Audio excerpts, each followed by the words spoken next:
మోడీ గారు బంగారం కొనొద్దన్నారు. ఇప్పుడు నేషనల్ మీడియాలో, మన తెలుగు మీడియాలో ఇదే చర్చ జరుగుతూ ఉన్నది.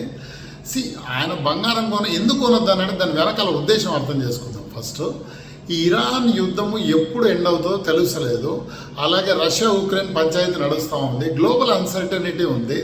దీంతో మన ఫారెక్స్ రిజర్వ్స్ తగ్గిపోతూ ఉన్నాయి. అంటే రూపీ డిప్రిషియేట్ అవుతుంది, ఫారెక్స్ రిజర్వ్స్ తగ్గుతున్నాయి. అంటే ఇది ఈజీగా అర్థం కావడానికి ఒక ఎగ్జాంపుల్ చెప్తాం. మనం ఒక 100 రూపాయల విలువైన సరుకులు బయట దేశాల నుంచి కొంటే మనం ఓన్లీ 80 రూపాయల విలువైన వస్తువుల్ని బయటకు ఎక్స్పోర్ట్ చేస్తున్నాం. అంటే మిగతా 20 రూపాయల డిఫరెన్స్ వస్తుంది. ఈ 20 డాలర్స్లో కట్టాలి. డాలర్స్లో కట్టాలంటే మనం డాలర్స్ కొనాల్సి ఉంటుంది.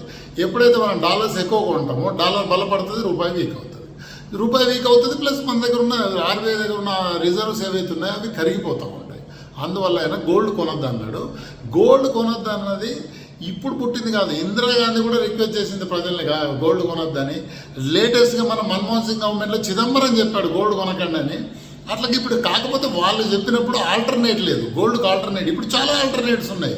మీరు గోల్డ్ ఈటీఎఫ్స్ కొనుక్కోవచ్చు, మ్యూచువల్ ఫండ్స్ కొనుక్కోవచ్చు. రీసెంట్గా ఎక్స్చేంజెస్ గోల్డ్ రిసీట్స్ కూడా ఇంట్రడ్యూస్ చేసింది, అవి కూడా కొనుక్కోవచ్చు. ఇవి గోల్డ్తో పాటు పెరుగుతాయి, తగ్గుతాయి. గోల్డ్ పెరిగినప్పుడు అవి పెరుగుతాయి, గోల్డ్ తగ్గిన సో ఇది తగ్గుతుంది. కాకపోతే మన భారతీయ సాంప్రదాయంలో గోల్డ్ ముడిపడి ఉన్నది. పెళ్ళిళ్ళు, పేరంటాలు, ముఖ్యంగా లేడీస్కు దాంతో గోల్డ్తో సపరేట్ అనుబంధం ఉంది. కాబట్టి నగలు నట్ర కొనుక్కోవడానికి ఏమి ఇబ్బంది లేదు, కానీ పెట్టుబడి కోసం అది కొనకండి.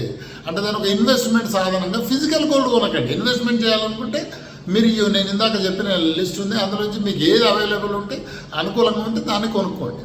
మరి ఇది కొనకండి. ఆయన ఉద్దేశం అది. సో గోల్డే కొనొద్దని ఆయన అంటలేడు, ఫిజికల్ గోల్డ్ కొనొద్దు అంటాడు. ఇక మిగతా సలహాలు ఉన్నాయి.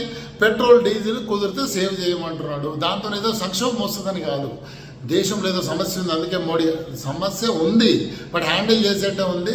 నేను అంతకుముందు వీడియోలో కూడా చెప్పాను, 60-70 రోజులకు సరిపడా క్రూడ్ ఆయిల్ నిల్వలు ఉన్నాయి. ఉంటే గింటే గ్యాస్ షార్టేజ్ కొంచెం ఉండొచ్చు, కానీ పెట్రోల్ డీజిల్కు కొదవలేదు ప్రస్తుతానికి. ఈ ఫ్యూచర్లో ఎట్లా అనేది అప్పుడు చూడాలి. ఆయన ఇంకో మంచి సలహా ఇచ్చిండు, మంచినూనె తక్కువ వాడండి అని. మంచినూనె తక్కువ వాడితే హెల్త్ ఇంప్రూవ్ అవుతుంది కదా.